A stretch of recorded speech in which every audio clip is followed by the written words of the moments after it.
그래서 이황 선생의 첫째 아들에게 학업을 열심히 하라고 쓴 편지가 600통이 넘습니다. 그리고 그 큰아들이 나중에 장가를 가서 또 아들을 놓거든요. 손자죠. 이 손자에 대한 교육도 아주 각별하셨어요. 이 손자에게 쓴 편지가 150통 정도 됩니다. 그리고 이 집안에 있는 후손들에게 쓴 편지를 모두 다 합하면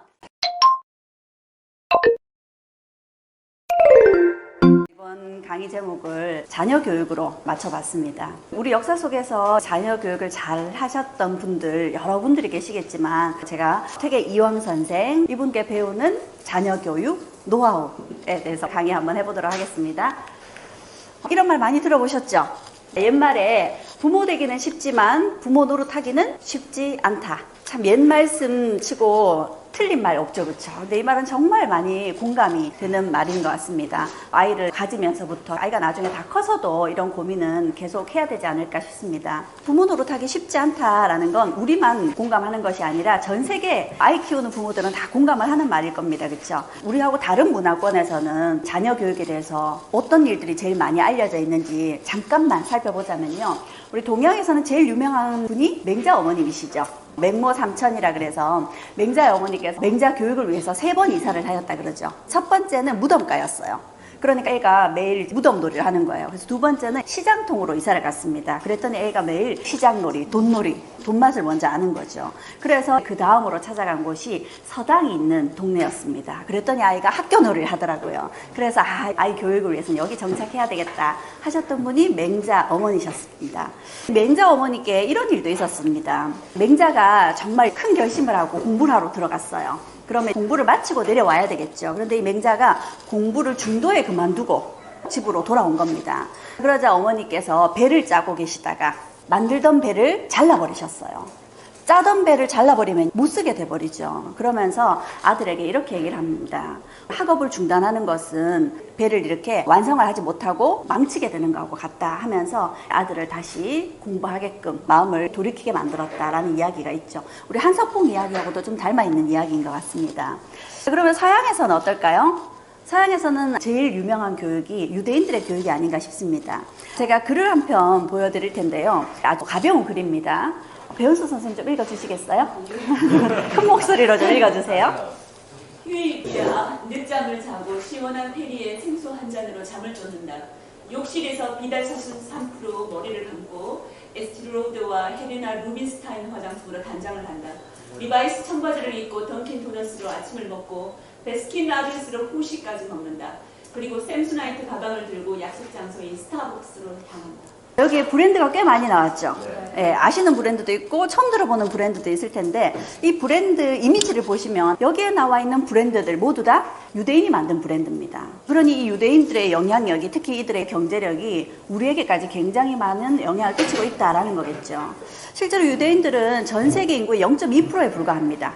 그런데 노벨상 수상자는 22%가 넘죠. 사실 세계는 미국이 지배를 하고 있지만 그 미국을 흔드는 사람들이 유대인들이죠. 유대인들은 어떻게 이렇게 굉장한 영향력을 발휘할 수 있었을까? 사실 그들은 2000년 동안 떠돌이 생활했던 사람들입니다.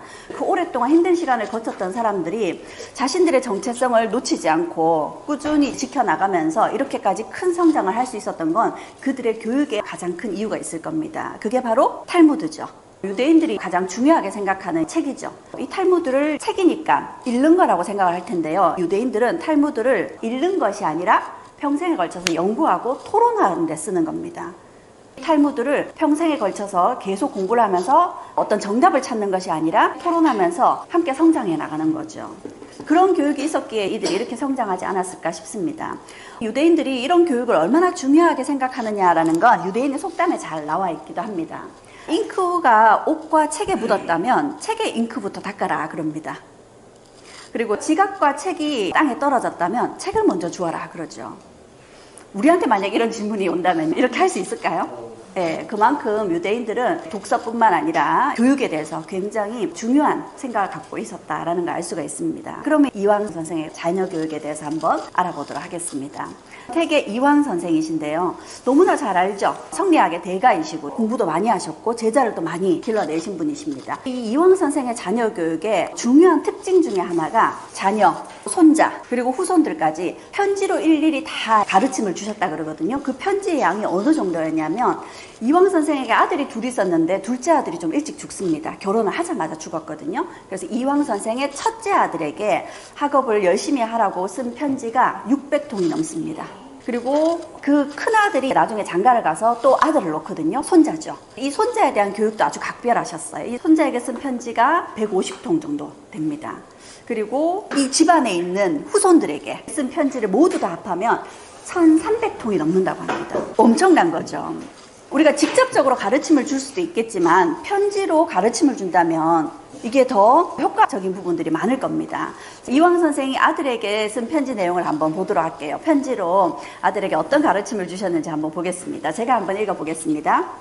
내가 곁에 있지 않다고 학업을 피해서야 되겠느냐. 책 읽기에 분발하고 힘껏 노력해주기 바란다. 너희는 뜻있는 선비를 보지 못했느냐? 부형이 곁에서 감독하고 꾸짖어야 공부를 하더냐? 너희는 모두 가까이 본받을 만한 사람도 있는데 마음이 게을러 한가로이 세월만 보내고 자포자기 해버리느냐.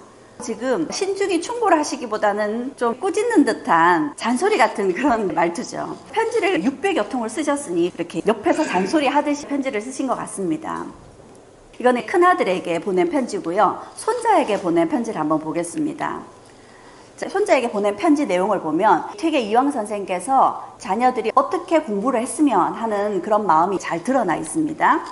손자 안도에게 김성일과 우성전이 지금 계몽이라는 책을 읽으려 한다는구나. 너는 벌써 주역을 읽고 있지만 계몽도 읽지 않을 수 없으니 이때를 놓쳐서는 안 될 것이다.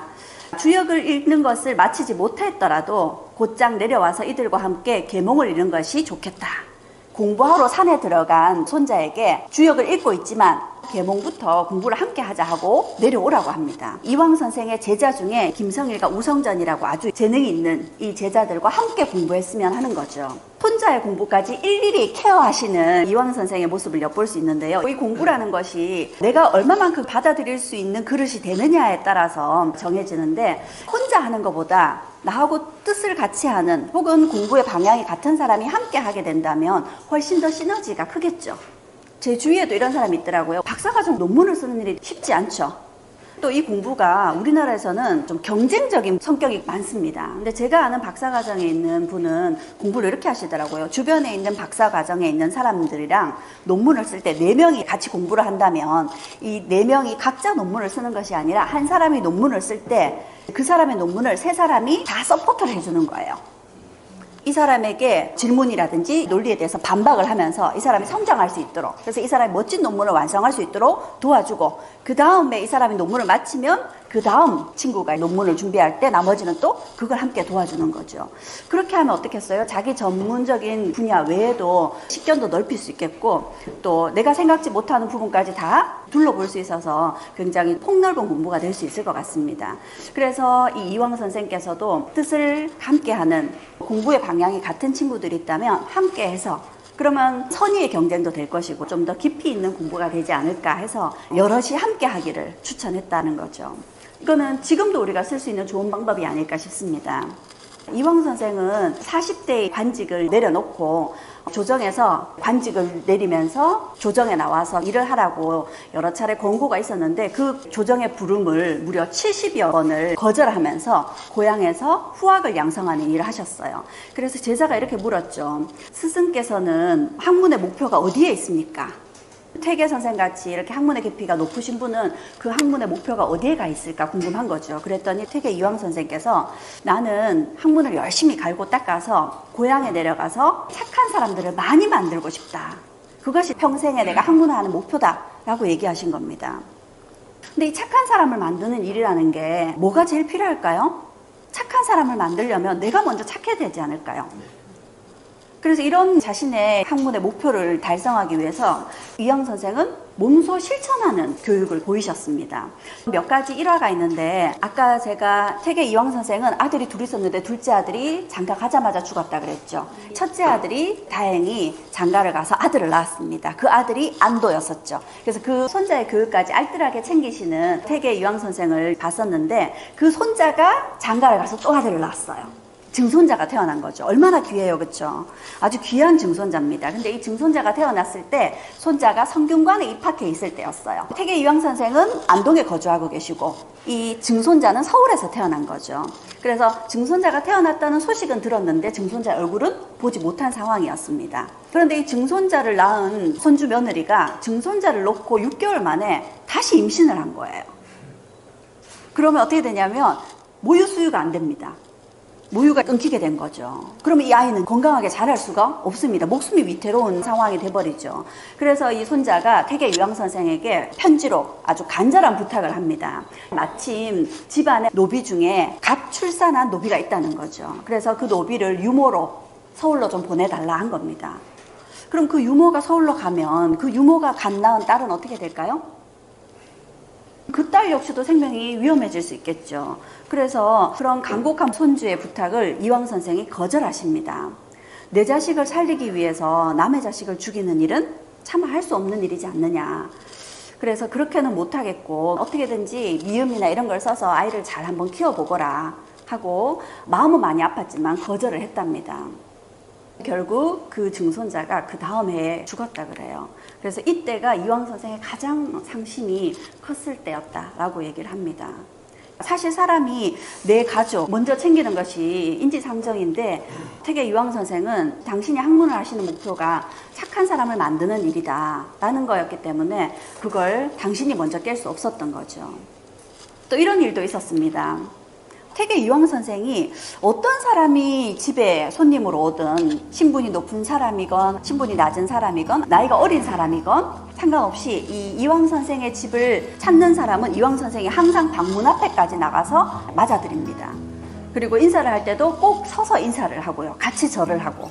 그리고 그 사람이 이황 선생이랑 얘기를 나누고 나갈 때도 항상 방문 밖으로 배웅을 하고. 그러니까 신분이 높고 낮고 간에 혹은 나이가 많고 적고 간에 항상 당신이 만나시는 분들은 일관성 있게 대하는 거죠. 사실 그러기가 쉽지 않죠. 신분제 사회였던 조선시대에는요. 그래서 제자가 물었습니다. 신분의 차이가 있다고 생각하십니까? 이렇게 물었어요. 그러자 태계 이황 선생께서 주자는 신분의 차이가 있다고 말했으나 오늘날 어른보다는 아이가 배운 사람보다는 안 배운 사람이 지위가 높은 사람보다는 아랫사람이 오히려 예절이 더 있고 착하니 나는 착한 사람을 기준으로 모든 사람을 공경하겠다 그러셨습니다. 그래서 이런 착한 사람을 만들기 위해서 학문을 하신다는 이황 선생의 목표대로 당신이 열심히 실천하시는 모습 이런 것이 이황 선생에게서 보는 자녀 교육의 가장 멋있는 점이 아닌가 싶습니다.